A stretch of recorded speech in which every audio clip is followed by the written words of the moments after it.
Sorry.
இவர் பாவிகளை வரவேற்று அவர்களோடு உணவதையாரே கொடுத்தனர்.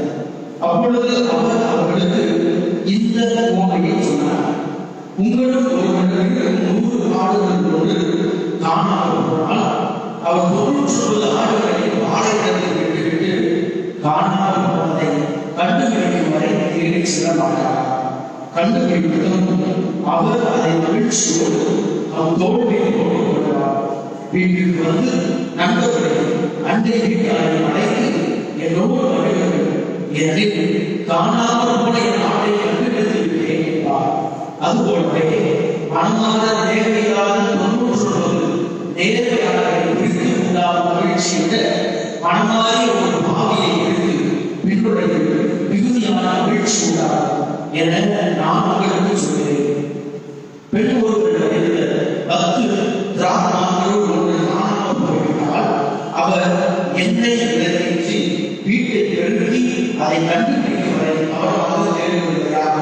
கண்டுபிடித்ததும் அவர் ஊழியர்கள் அண்டை வீட்டாரை அழைத்து என்னோடு வருகிறது, ஏனெனில் காணாமல் போன திராட்சையை கண்டுபிடித்து விட்டேன் என்பார். அவ்வாறே மனமாகிய ஒரு பாவியை குறித்து கடவுளின் தூதத்தையே மகிழ்ச்சி உண்டாகும் என உங்களுக்கு சொல்கிறேன் என்றார். ஆண்டவரின் அருள்வாக்கு.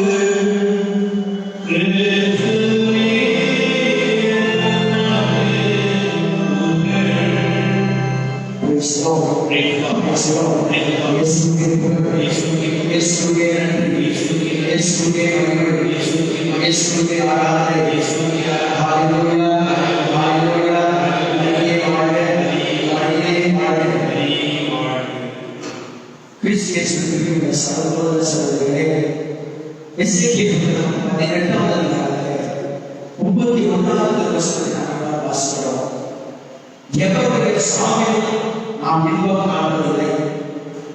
எசேக்கியேல் 31வது அதிகாரத்திலே 18வது வசனத்தை நாம் வாசிக்கிறோம். பாவிகள் அழிய வேண்டும் என்பது அல்ல என்றும், மாறாக மனம் திருந்தி வாழ வேண்டும் என்பது என் விருப்பமாக இருக்கிறது என்று சொல்கிறார். அது கடவுளுடைய விருப்பம் என்ன? பாவிகள் அழிய வேண்டும் என்பது அல்ல, மாறாக பாவிகள் மனம் மாறி இறைவனுடைய அன்பை, மன்னிப்பு, இரக்கத்தை பெற்றுக்கொள்ள வேண்டும் என்று அவர் விரும்புகிறார். எல்லா மனிதரும் உண்மையை அறிந்து கொள்ளவும் மீட்பை பெற வேண்டும் என்று இறைவன் விரும்புகிறார் என்று நாம் 1 தெசலோனிக்கேயர் 4:17 வாசிக்கிறோம். ஆக எல்லா மனிதரும் மீட்பை கண்டுகொள்ள வேண்டும், மீட்பை அடைய வேண்டும். எனவே தந்தையாக இறைவன் தன் ஒரே பேரான மகனை இந்த உலகத்திற்கு அனுப்பினார். எல்லோரும் வாழ்வதற்காக, எல்லோரும் மீட்பு பெறுவதற்காக. என்று சொன்னார், ஆண்டவர் நிலை வாழ்வை பெறவும் நாம் இந்த உலகத்திற்கு வந்திருக்கிறேன் என்று சொல்வார். ஆக எல்லா மனிதரையும் மீட்பிப்பதற்காக ஆண்டவர் இந்த உலகத்திற்கு வந்தார். எவரையும் அவர் உணர்வு தருவதில்லை, எவரையும் அவர் வெறுப்பதில்லை, எவரையும் அவர் கண்டிப்பதில்லை. ஆனால் இறைவன் ஒவ்வொரு பாவிகளும் திரும்பி வர வேண்டும் என்பதற்காக அவர் காத்திருக்கிறார். பாவிகள் மனமாகின்ற பொழுது அவர் மகிழ்ச்சி இருக்கிற தேவனாக இருக்கிறார். இந்த உலகத்தினுடைய அன்பிற்கும் இறைவனுக்கு இதுதான் ஏற்பாடு. இந்த உலகத்திற்கு ஒரு திருந்திய மனிதனை திருந்திய மனிதனாக ஏற்றுக்கொள்வதில்லை. ஒரு மனிதன் தவறுகள் செய்து அல்லது பாவங்கள் செய்து திருந்தி வாழ்ந்தால் இந்த உலகம் அவனை அப்படியே ஏற்றுக்கொள்வதில்லை. ஒரு திருந்தியவனாக மனிதனை வாழ வருவதில்லை.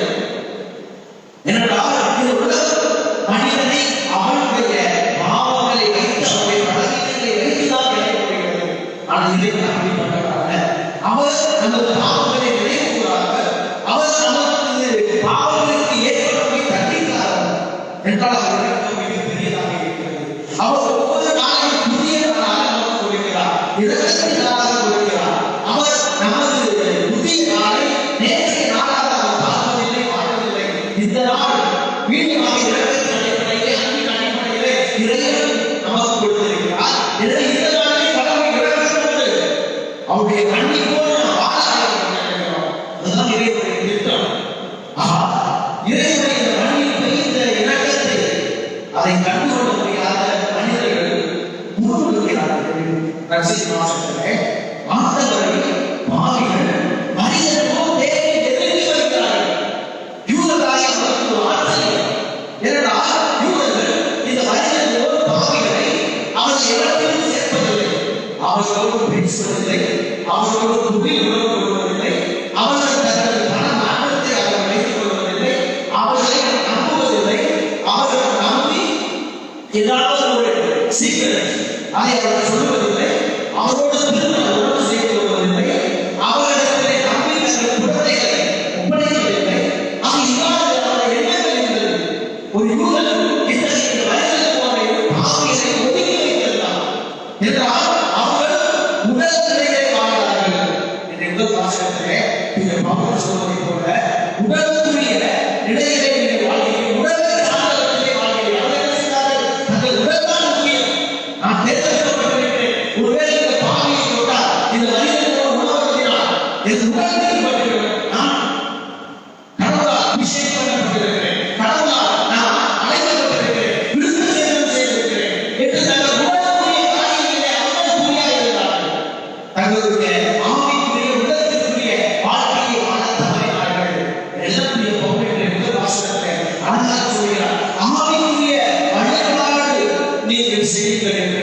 உடலை சார்ந்தவர்கள் அல்ல, உங்கள் உடலை விருது சேதம் செய்திருக்கிறீர்கள், கடவுள் அழைக்கப்பட்ட என்பது அல்ல உங்களுடைய மீட்பு. மாறாக எல்லோரையும் நம்பி சில இரக்கத்தோடு வாழ்தல், சக மனிதனோடு நாம் கொள்கிற உறவுதான் உண்மையான கடவுளுக்கு ஏற்ற தூய ஆவிக்கேற்ற ஒரு வாய்ப்பாக இருக்கிறது. எனவேதான் தூய ஆவியானவரின் செயல்பாட்டை நீங்கள் தடுக்கிறீர்கள் என்று நாம் ஒன்று சொல்லிய 19வது திருவசனத்தில் நாம் வாசிக்கிறோம். ஆக நமது வாழ்வானது, நமது ஜெபமானது தூய ஆவிக்குரியதாக இருக்க வேண்டும். நாம் எபேசியர் திருநாளிலே வாசிக்கிறோம் 5வது அதிகாரம் 18வது வசனத்திலே பவுல் சொல்வார், உங்களுடைய இந்த ஜெபங்கள் தூய ஆவியின் துணை கொண்டு நீங்கள் செபியுங்கள், வழிபாடு செய்யுங்கள். ஆவியானவருடைய செயல்பாட்டை நீங்கள் தடுக்காதீர்கள். ஆவியானவரோடு இணைந்து வாழ்வதுதான் வாழ்க்கை. இந்த உடலுக்குரிய வாழ்க்கை அல்ல, ஆவிக்குரிய வாழ்க்கை. இந்த உடலுக்குரிய காரியங்களை பிடித்துக் கொண்டிருப்பதில்லை. பவுல் சொல்கிறார், இந்த உடலுக்குரிய காரியங்கள் எல்லாவற்றையும் குப்பை. நான் பிறந்த பிறப்பிடத்தை அல்லது பிறந்த குணத்தை அல்லது சார்ந்திருக்கிற குடும்பத்தை நான் தூக்கி பிடித்திருக்கிறேன் என்றால், அல்லது என் படிப்பை நான் தூக்கி பிடித்திருக்கிறேன் என்றால், என் அறிவை தூக்கி பிடித்திருக்கிறேன் என்றால், இவை எல்லாம் எனக்கு வாழ்ந்ததால் மாறாக இவை எல்லாவற்றையும் நான் குப்பையாக கருதுகிறேன். அவர் உலக பந்தத்தை எல்லாவற்றையும் கிறிஸ்துவாக கிறிஸ்துவை நான் பெற்றுக்கொள்ள வேண்டும் என்றால், இந்த உலகம் கொடுத்திருக்கிற எல்லாமே எனக்கு குப்பை. ஆக நான் எதை பிடித்து வைத்திருக்கிறேன்? இந்த உலகம் கொடுத்திருக்கிற பெயரா, புகழா, அல்லது உலகத்திலே நான் சேர்த்து வைத்திருக்கிறவையா, அல்லது இறைவனை நான் பற்றிக் கொண்டிருக்கிறேனா? பவுல் சொல்கிறார், கிறிஸ்துவை ஆதாயமாக்க எல்லாவற்றையும் இந்த உலகம் மேலே கருதுகிறவரை, எனது பிறப்பாக இருக்கலாம், எனது படிப்பாக இருக்கலாம், எனது அறிவாக இருக்கலாம், எனது ஸ்டேட்டஸாக லைஃபாக இருக்கலாம், இந்த உலகம் எதை மேலேயாக கருதுகிறதோ அவை எல்லாம் கிறிஸ்துவை ஆதாயமாக்க குப்பையாக கருதுகிறேன். ஆக இறைவனை பற்றிக் கொள்ள தடையாக இருக்கின்றவைகளுக்கு நாம் முதலில் வருவோம். நமது பாவங்களாக இருக்கலாம். என் சீர்வாசனை ஆண்டவர் சொல்வதை போல பாவியை விட்டு விண்ணகம் மகிழ்கிறது, பாவியை விட்டு வாழ்வதற்கு மகிழ்கிறார்கள். எனவே நமது மனமாற்றத்தை விரும்புகிறார். இந்த மனமாற்றத்திற்கு தடையாக இருக்கின்ற உடலை சார்ந்த காரியங்களை நாம் விளக்குவோம். உலகத்தை சார்ந்த காரியங்களிலிருந்து நாம் விலகியிருப்போம். இறைவனை பற்றிக் கொள்வோம். தூய ஆவியோடு அவருடைய அபிஷேகத்தோடு நாம் வாழ பழகிக் கொள்வோம். ஒவ்வொரு நாளும் தூய ஆவியின் துணையிலே நாம் ஜெபிப்போம். ஆவியானவரை நமக்குள்ளே செயல்படும்படி நாம் அனுபவிப்போம். அதற்கான வளத்தை கேட்டு இதை புரிந்து கொள்வதாக ஜெபிப்போம். எனவே ஒவ்வொருவரையும் ஆசீர்வதிப்பாராக. ஆமென். Jesus.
சகோதர சகோதரிகளுடைய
உமது நன்மை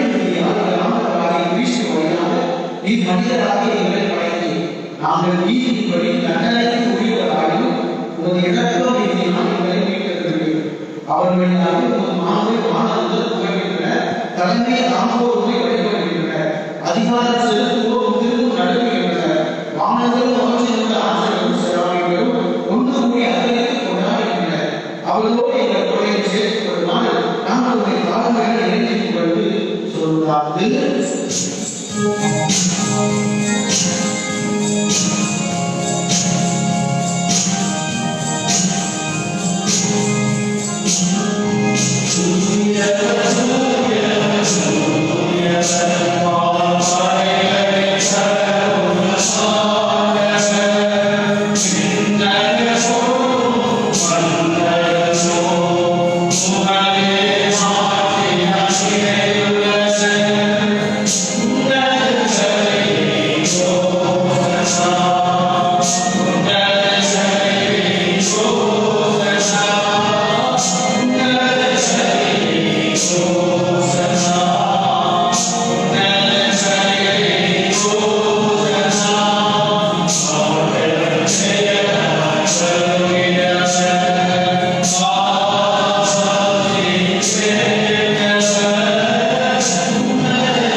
தூய்மை அனைத்திற்கும் ஆகவே இவ்வாறு ஆண்டவர் இயேசு கிறிஸ்துவின் உடலும் இரத்தமுமாக எங்களுக்கு இவர் மாறுகிறார். அவர் பாவங்கள் கணிந்த தன்மையை அப்பத்தை எடுத்து நன்றி செலுத்தி அதை விட்டு தம் சீடர்களுக்கு அளித்தவர் கூறியதாவது: அனைவரும் இதிலிருந்து பெற்று உண்ணுங்கள், ஏனெனில் இது உங்களுக்காக கையளிக்கப்படும் என் உடல்.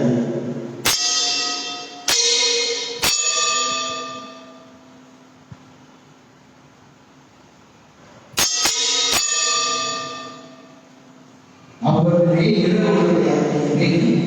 கிண்ணத்தை எடுத்து மீண்டும் உமக்கு நன்றி கூறி தம் சீடர்களுக்கு அளித்து அவர் கூறியதாவது: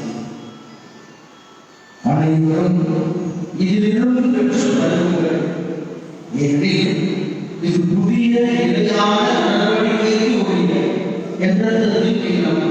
இது பாவ மன்னிப்பு என்று உங்களுக்காகவும் கடலுக்காகவும் சிதறப்படும். இதை எண்ணி வாங்க செய்யுங்கள்.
எங்கள் சகோதர சகோதரிகளை எங்கள் குடும்பத்தில் நடித்த ஒவ்வொரு ஆன்மாக்களையும் இந்த குடிமுறையை நினைவுகின்ற ஆன்மாக்கள், யார் நினைத்தால் ஆன்மாக்கள், புத்தகங்களை கூறுகின்ற ஆன்மாக்கள் மற்றும் இரண்டு ஆய்வுகள்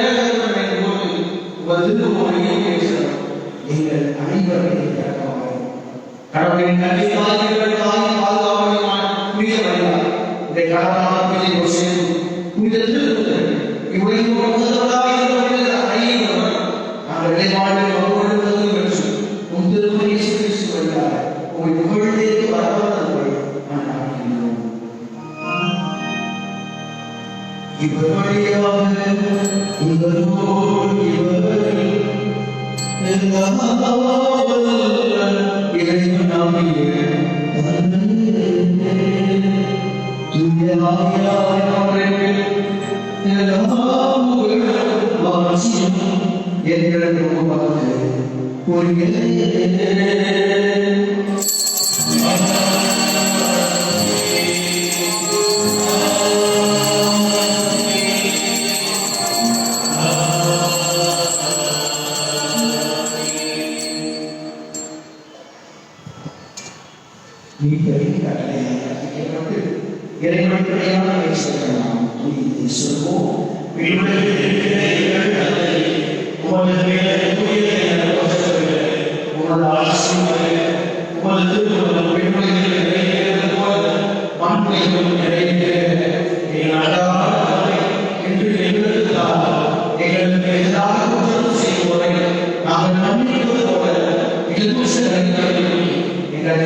ஆண்டவரோடு இருப்பாராக.